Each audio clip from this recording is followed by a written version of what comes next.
We are entering into the next session in the second chapter, Forms of Business Organization. And in the previous sessions, we were learning about two forms. One was sole proprietorship, another one was joint Hindu family business. And in this session, we are learning about another form of business organization, which is talking about more number of persons. In sole proprietorship, we saw only one person was there.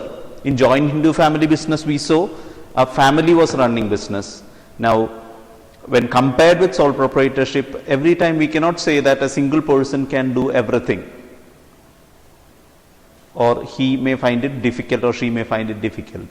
So, there is a situation where more than one person can do business.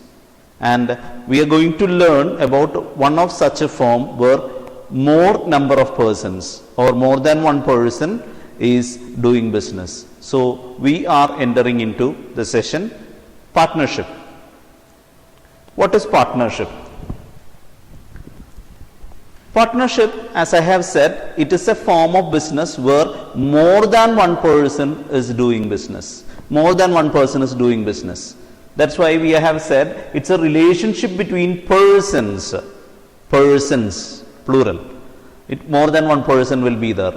So, what is the relationship between them?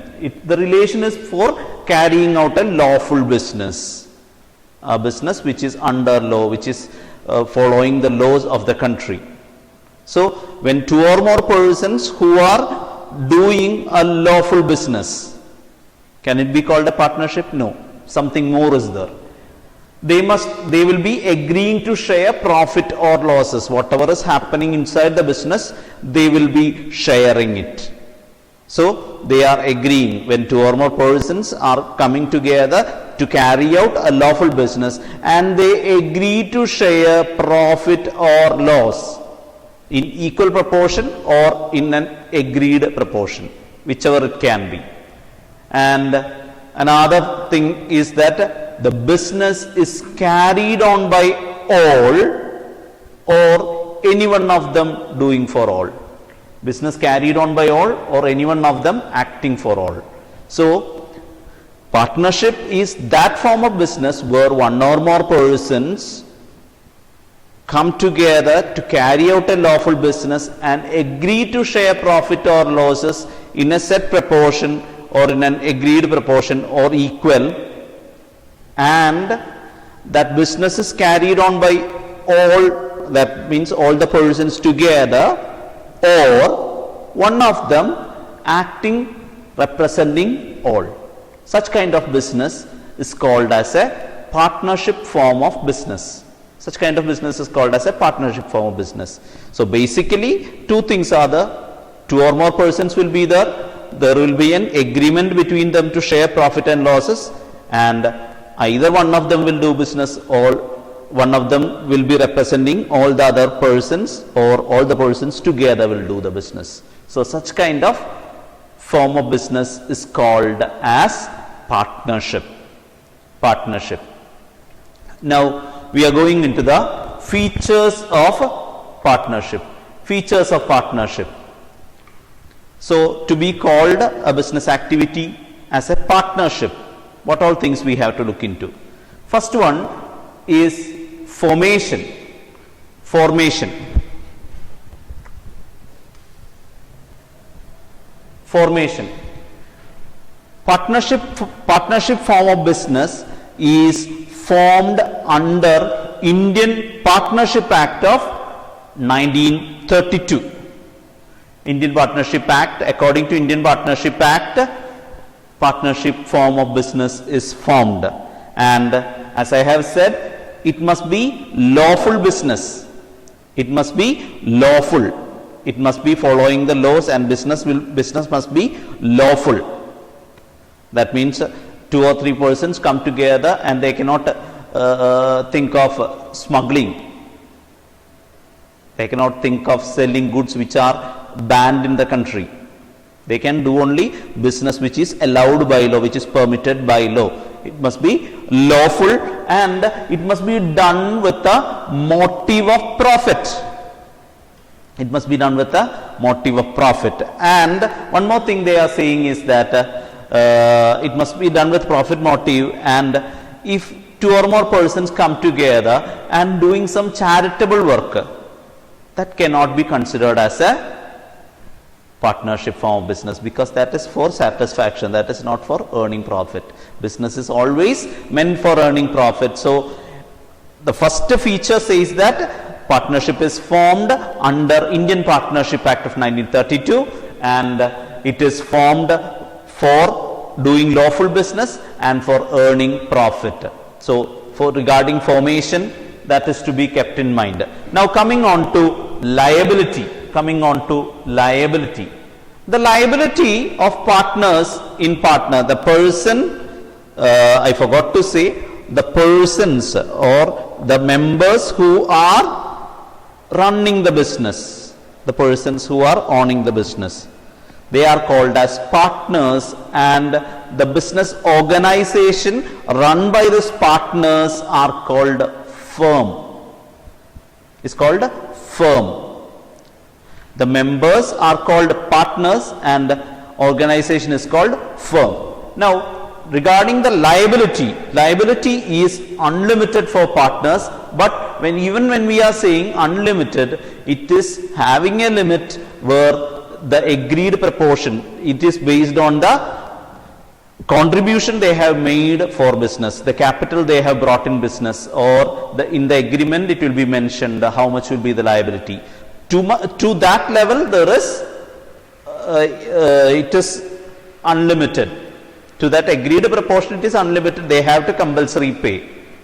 So in general we can say it is having, or partners are having unlimited liability, or partnership form of business is having unlimited liability, even when it is said that jointly and individually they have to bear the loss, but usually to the extent of the contribution they have made to the business. So unlimited liability.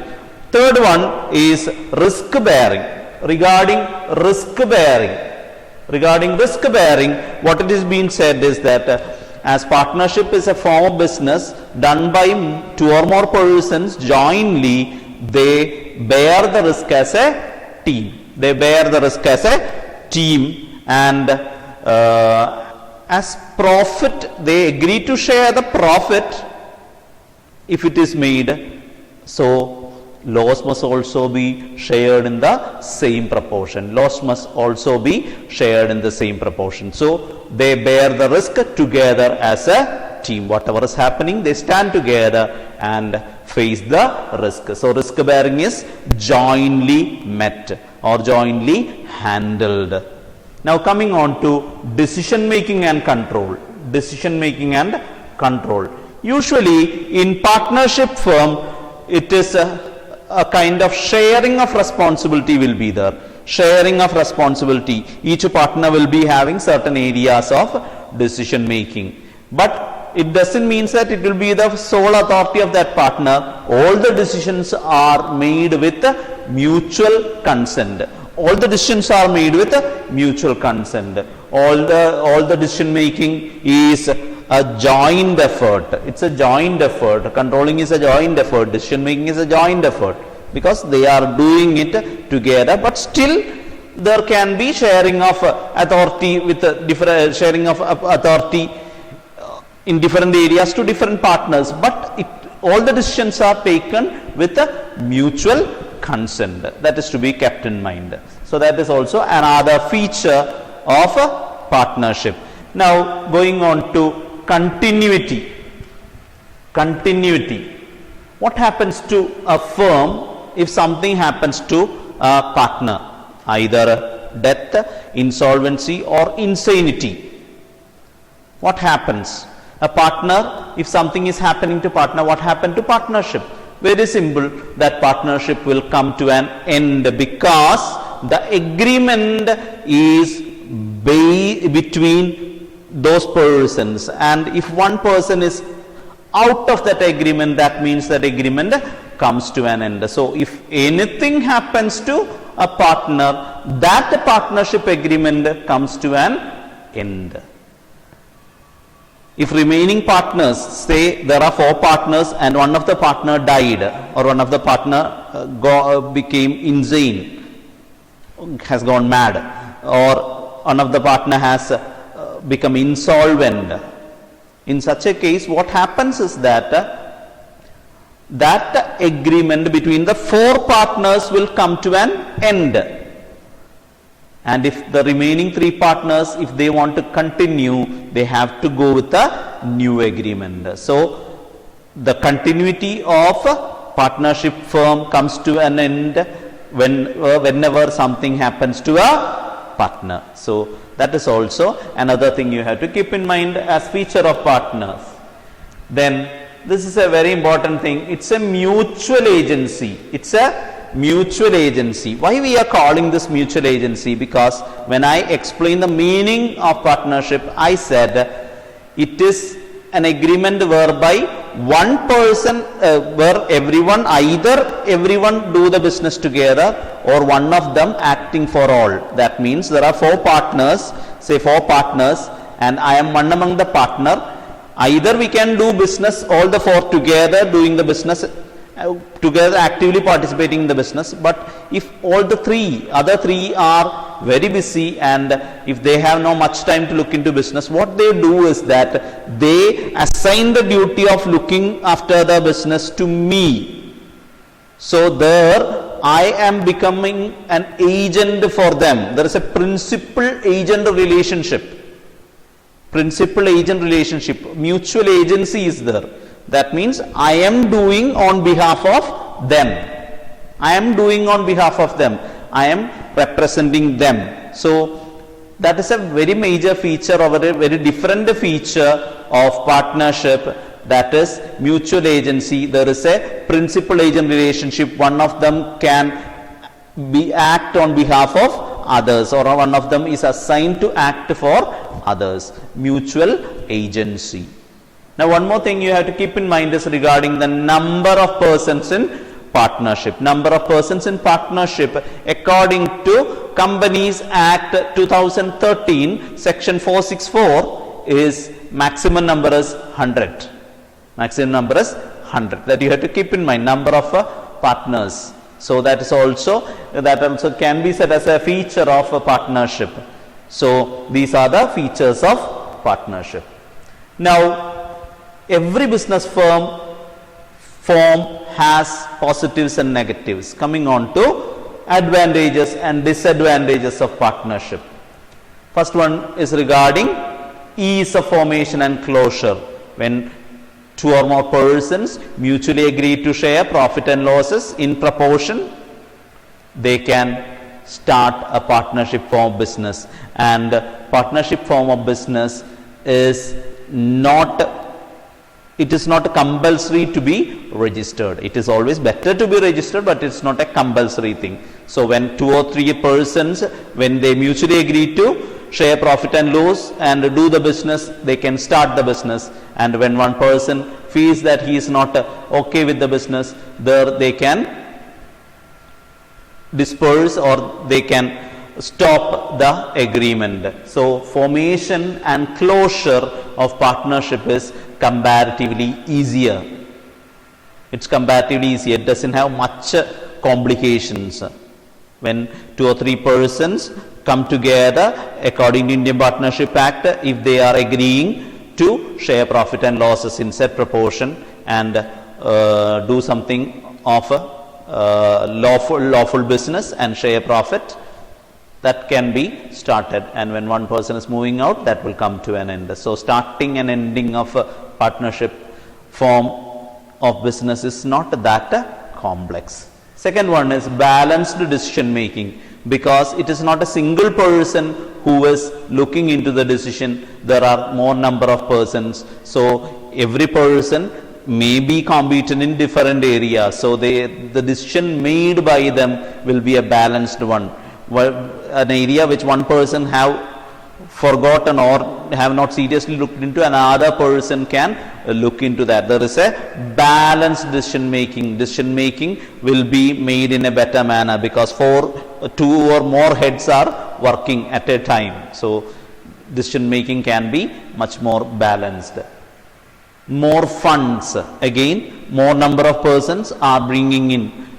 So when compared with the sole proprietorship form of business, partnership form of business will be having much more funds because more number of persons are bringing in capital. So funds can be more when compared with sole proprietorship.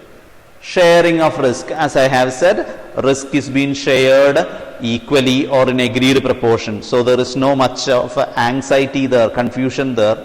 So each partners will find it comparatively affordable, or they will not have to bear all the stress of a loss happening. So in that way, sharing of risk, this thing is fine. A partnership is having an advantageous position. Secrecy. Secrecy means partnership form of business is not required to publish its account for general public. So the actual condition or the situation of the business need not be published to the general public. So in that way, secrecy regarding how the business is carried on will be within them. So in that way also it is advantageous. Coming on to disadvantages, unlimited liability. As I have said, to the agreed proportion, to the extent of contribution, they have to bear the liability. Liability is unlimited. Liability is unlimited. They have to pay even from their personal properties. Limited resources when compared to the higher form of business. When we compare it to joint stock company, partnership form of business is having limited resources. To the capacity of the partners only, partnership firm will be having resources. When we are comparing it to the higher level of higher form of organization, here it will be limited resources. Possibility of conflicts. Persons from different family, different atmosphere, different capacity, different qualities are coming together and mutually agreeing. There can be possibility of conflicts. There can be difference of opinion. There can be conflicts, possibility of conflicts. That is also another disadvantage. Again, lack of continuity, as I have said, lack of continuity because of the reason that when something happens to a partner, that partnership agreement comes to an end. So we cannot expect partnership to go for a very longer period. If anything happened to a partner, it will come to an end. And last one is lack of public confidence. It is because of the advantage called secrecy, because company need not publish its account to general public. So general public cannot have an idea regarding what is the financial condition, what is the capacity, what is the profit of a business. So public will not be having that much confidence in the organization. So these are the advantages and disadvantages of partnership form of business. Partnership form of business, once again I am saying, it's a form of business where two or more persons come together and mutually agree to share the profit and losses in an agreed proportion or equally, and either all of them doing business together or one of them acting for all.